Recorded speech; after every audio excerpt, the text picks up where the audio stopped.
Cette année, la France et la Corée fêtent le 130e anniversaire de leurs relations diplomatiques.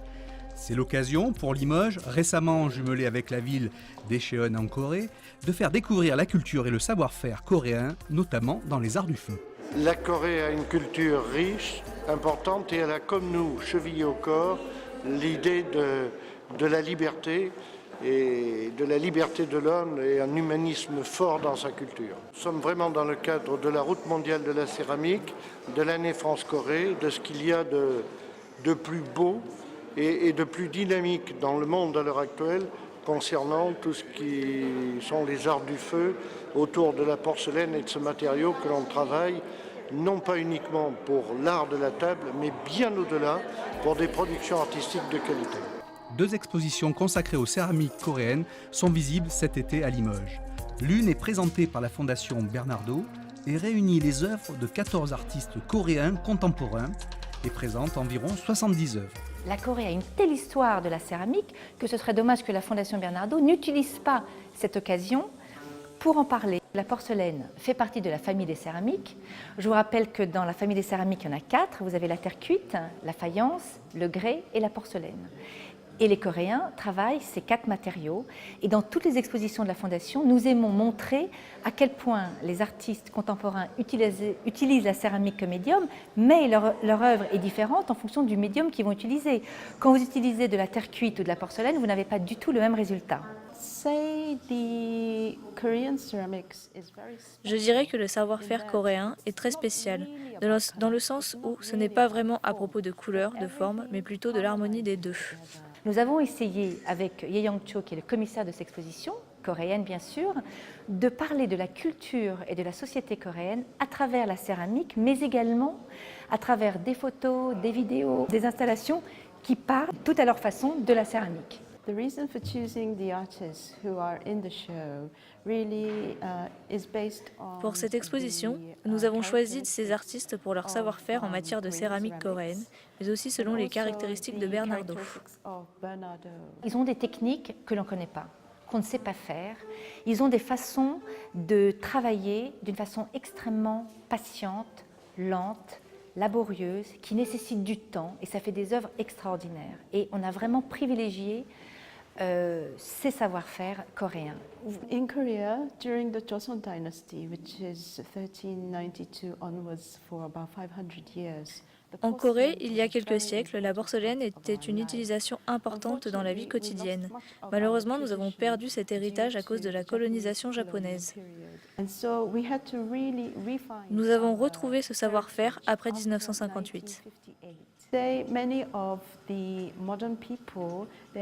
Aujourd'hui, la nouvelle génération essaye de retrouver et de fabriquer la porcelaine comme avant.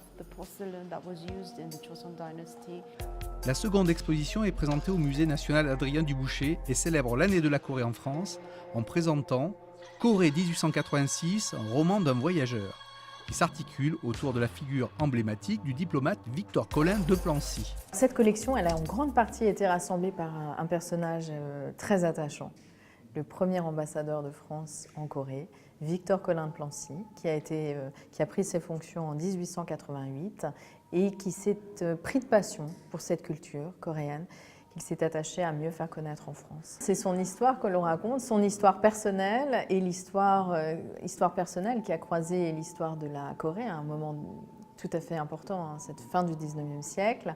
Et je vous le disais, c'est une personnalité attachante en raison de l'importance qu'il a jouée dans les relations diplomatiques entre la France et la Corée et dans une meilleure connaissance des collections coréennes en France. Alors paradoxalement au musée, alors que nous avons de très belles collections orientales, nous n'avons pas de céramique coréenne. Donc cette exposition organisée dans le cadre de l'année croisée France-Corée nous donne l'opportunité de présenter une histoire de la céramique coréenne depuis l'Antiquité jusqu'à la fin du 19e siècle. L'exposition joue beaucoup sur les ambiances. On est dans une ambiance de sérénité, de contemplation. Et on voulait suggérer ce qu'était cette vie en Corée à la fin du 19e siècle. Le premier vase qui accueille le visiteur à l'entrée de l'exposition, on peut vraiment dire qu'il incarne cet esprit de la céramique coréenne, à la fois dans sa sa sobriété, sa puissance aussi. C'est un vase qu'on appelle un vase Meibyong avec une forme tout à fait particulière dont la couverte est craquelée, mais il faut s'approcher de près pour en apprécier la matière, la sensualité. En fait, il y a beaucoup de techniques qui ont été justement mises au point par les Coréens à partir des céladons.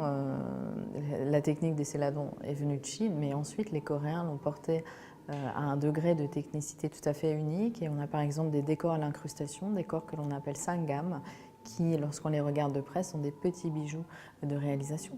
Et j'ajoute que dans l'exposition, le public pourra également découvrir du mobilier avec des marqueteries en bambou, des pièces tout à fait exotiques à nos yeux, mais qui témoignent de savoir-faire extraordinaire.